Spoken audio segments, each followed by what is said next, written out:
Hello, this is Ellen, Grishma, Ringpon, Waka, and Yuka, and today we're going to give a presentation on the Paris Agreement and evaluate its implementation progress. So here's the outline of our presentation. We begin our presentation with an overview of the Paris Climate Agreement, and next we'll delve into countries' progress. Then we'll assess the Paris Agreement's impact in curbing greenhouse gas emissions and climate change effects, while also introducing some of the challenges and barriers to implementation. Finally, we'll look into the future outlook and conclusion. So first is the overview of the Paris Agreement. So in 2015, the Paris Agreement emerged and made a historic shift. This agreement seeks universal participation and voluntary commitments, providing hope for a collective global effort against climate change. The agreement's primary aim is to limit global warming. Its core objective is to keep the increase in global average temperature well below 2 degrees Celsius above pre-industrial levels. Additionally, there's a resolute pursuit to endeavor to limit this rise even further, targeting 1.5 degrees Celsius. These goals are grounded in scientific consensus, acknowledging the consequences of surpassing these thresholds. There are several facts that make the Paris Agreement significant. Firstly, it's very inclusive, with nearly every nation on Earth signing and ratifying the accord. In addition, the agreement allows countries to set their own targets based on their unique circumstances and capacities. This is known as nationally determined contributions, or NDCs, wherein each country outlines its individual plan to reduce greenhouse gas emissions. This flexibility encourages broader participation in the diverse global landscape. Furthermore, the agreement is a hybrid agreement that combines enforceable commitments with flexible voluntary components. As we learned in class, the Paris Agreement is distinctive in its combination of both hard law and soft law elements. The hard law components are a backbone of the agreement, including NDCs. These commitments are legally binding once a country formally joins the agreement, holding nations accountable for their stated actions. On the other hand, the agreement also incorporates soft law elements. This consists of non-binding aspects such as the global temperature goals. So with that, now I'd like to break down some of the key components of the Paris Agreement. First is nationally determined contributions. NDCs are submitted every 5 years to the UNFCCC Secretariat. In order to enhance the ambition over time, the Paris Agreement provides that successive NDCs will represent a progression compared to previous NDC and reflect its highest possible ambition. NDCs allow countries to tailor their climate actions based on their individual priorities, capacities, and circumstances. So, for instance, developed countries might commit to reducing emissions more actively, while developing countries might focus on renewable energy adoption or forest preservation. These commitments are crucial because they not only showcase a country's dedication to addressing climate change, but also provide a roadmap for their specific actions and goals. Another key component is global temperature goals. They're not just arbitrary numbers, but thresholds that, if exceeded, could lead to severe consequences. So, for instance, limiting warming could significantly reduce the risk of extreme weather events, sea level rise, and ecosystem disruptions. So, by striving to stay below these thresholds, we're essentially safeguarding our planet and creating a more sustainable and resilient future for generations to come. Additionally, it is emphasizing the need for immediate and collective action to curb emissions and transition to sustainable practices, could reinforce the importance of adhering to these temperature limits. Lastly, I would like to introduce the finance component of the Paris Agreement. Within this agreement lies a commitment to not only combat climate change, but also to ensure finance assistance and support for nations in need. The agreement establishes various financial mechanisms, including the Global Environmental Facility and the Green Climate Fund, aimed at facilitating funds to aid developing countries in implementing climate actions. Furthermore, it outlines the importance of achieving a balance between adaptation and mitigation efforts while emphasizing transparency in reporting financial resources provided. Next, I'm going to talk about countries' progress. I'm going to explore how different nations are approaching this global effort. The Paris Agreement, as mentioned before, aims to limit global warming to below 2 degrees Celsius. On this map, you can see countries that have submitted their nationally determined contributions or NDCs. It's like they're pledged to contribute to the global climate action. What's fascinating here is that the diversity of approaches. Each country has its own commitments based on their own unique circumstances. It's not like a one-size-fits-all strategy. It's more like a collective effort with individualized plans. Next, I'm going to dive into the experiences of a specific country to understand successes and challenges. We took Germany as an example. Germany is a country that has been making noticeable strides in implementing its NDCs. As we can see from the chart on the left, Germany has made sustainable progress in reducing its carbon emissions. It tells us that Germany has been reducing how much bad stuff they release into the air. They did this by using more clean energy like wind and solar energy, solar power, and finding ways to use less energy overall. This is attributed to their renewable energy policies, increased energy efficiency measures, and a shift towards cleaner technologies.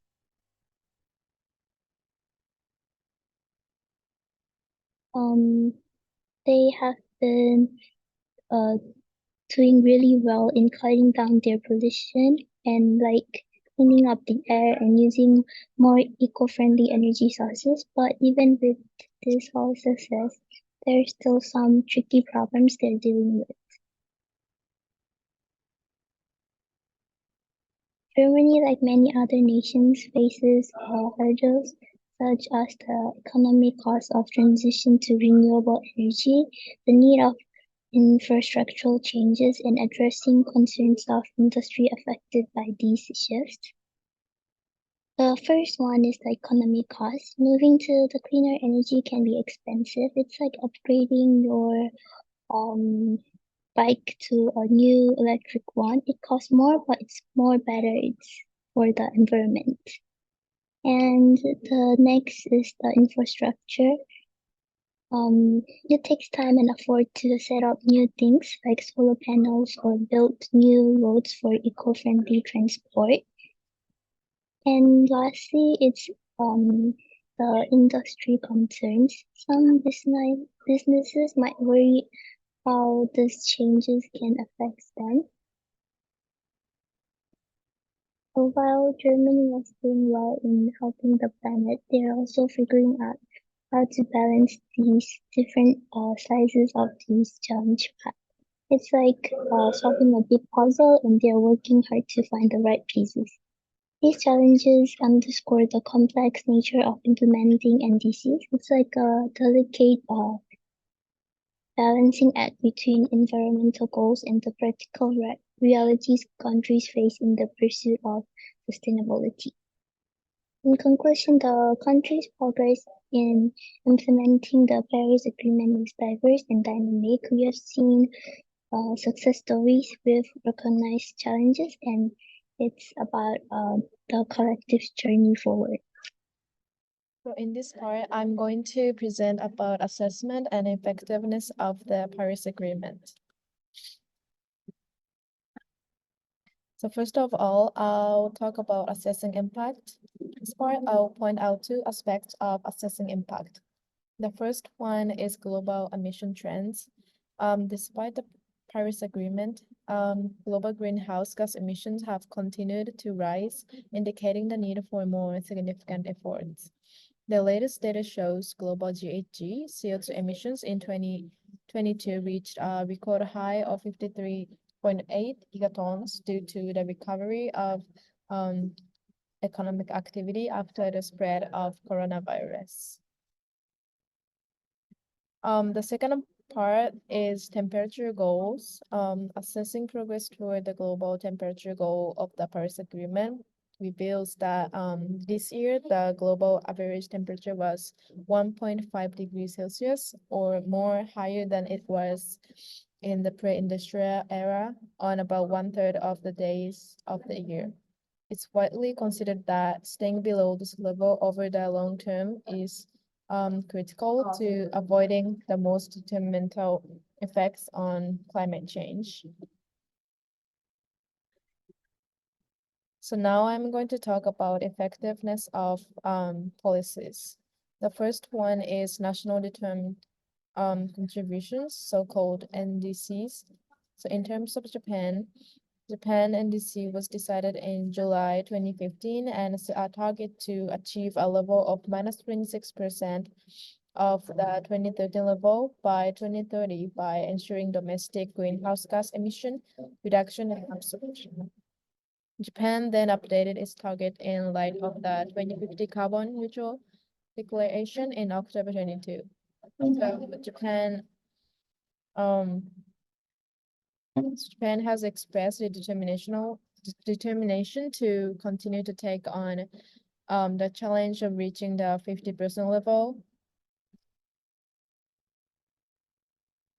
So the NDC with the new reduction target was finalized in October 21 and submitted to the United Nations. So Japan is one of the countries that have successfully met or exceed their NDC. So the second point is renewable energy transition. So nearly 7 years after the Paris Agreement, the world is steering towards renewable energy with the goal of carbon neutrality in 2050. Although fossil fuels still account for a large share of electricity, the share of renewable electricity has been rapidly increasing over the past few years. So countries like China and the United States have made substantial progress demonstrating the effectiveness of such measures. Importantly, China is not only the world's leader in renewable energy, but also ranks first in the world in CO2 emission with transiently high figures. So China's government has the set goal of first reducing CO2 emissions by 2030, while many other countries have set their carbon neutral goal at 2050. China has set its goal at 2060, so it's 10 years after other countries. So the last one is technological innovations. Specifically, I'm going to focus on Japan and carbon recycle.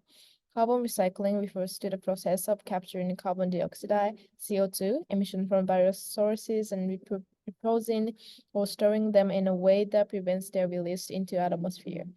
This approach has the potential to contribute significantly to emission reduction and mitigate the impact of greenhouse gases on climate change. So here's how carbon recycle can impact emission reduction. For example, reducing dependency on fossil fuels. It captures carbon in synthetic fuel and chemical production, reducing reliance on traditionally hydrocarbons. Also, there is effective aspect of carbon capture and storage, which is called CCS. This basically captures emissions, preventing their release. So in Japan, the Tokyo Bay Area Zero Emission Innovation Council was launched with the participation of companies, universities, research institutes, and a government agency in the Tokyo Bay Area to make the whole area kind of world-leading innovation area for zero emission technologies. So including these zero emission bay moves are underway to develop carbon recycle centers throughout Japan. This is the end of my part. So the next person will be talking about the challenges of the Paris Agreement. So next, I'll be talking about the challenges. These are some of the challenges faced by the Paris Agreement: political barrier, economic challenges, technological limitation, and conflicts of interest among nations. I'll explain in detail of these challenges. First of all, political challenges. I came up with 2 points for this one. First one is lack of political will, and second one is national security concern. The Paris Agreement requires countries to take severe action to reduce their greenhouse gas emissions. However, some countries may lack the political will to implement these measures, especially if they perceive them as threatening their economic growth or competitiveness. For example, President Trump made the decision to withdraw the Paris Agreement because of their unfair economic burden imposed on American workers, business, and taxpayers by U.S. pledges made under agreement. National security concerns, national security versus climate security. Countries may prioritize national security concerns over climate action potential hindering the transition to a low carbon economy. Next, I'll talk about economic challenges, financial challenges, and economic disruptions. The agreement requires countries to provide financial support to developing countries to help them transition to low carbon economy. However, this can be very challenging for countries which has low financial resources to support developing countries. Also, number 2, economic disruption. Due to rapidly reducing greenhouse gas emission, it can lead to disruption in economic system, particularly those reliant on fossil fuels. This can result in job losses, economic downturn, and social unrest, which can lead to government to hesitate to implement policies that could cause such disruptions. Next, I'll talk about technological limitation. First of all, infrastructure gap.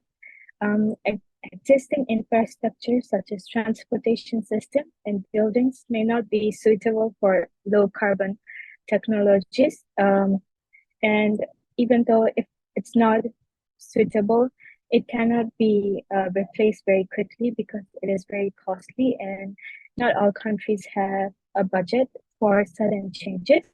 And next, carbon capture and utilization, CCU. It aims to capture CO2 emissions from power plants and industrial processes and convert them into useful products like fuels, chemical, and building materials. CCU could significantly reduce emissions from heavy industries like cement, steel, and petrochemicals. However, developing CCU technologies that are both efficient and cost competitive can be very challenging. So next, I'll talk about conflicts among nations. Difference in nation priorities. The Paris Agreement relies on individual countries to set their own nationally determined contribution to reduce greenhouse gas emissions. However, countries have different economic, social, and political priorities, which can lead them to having conflicts. Some countries may prioritize economic growth over climate action, while others may view climate change as a pressing threat to their survival. These differences in nation priorities can make it difficult to achieve a coordinated global response to climate change. And finally, lack of trust and cooperation. The Paris Agreement required cooperation and trust among countries to succeed. However, historical rivals, Lastly, I would like to talk about the future outlook of the Paris Agreement in conclusion to wrap up this presentation.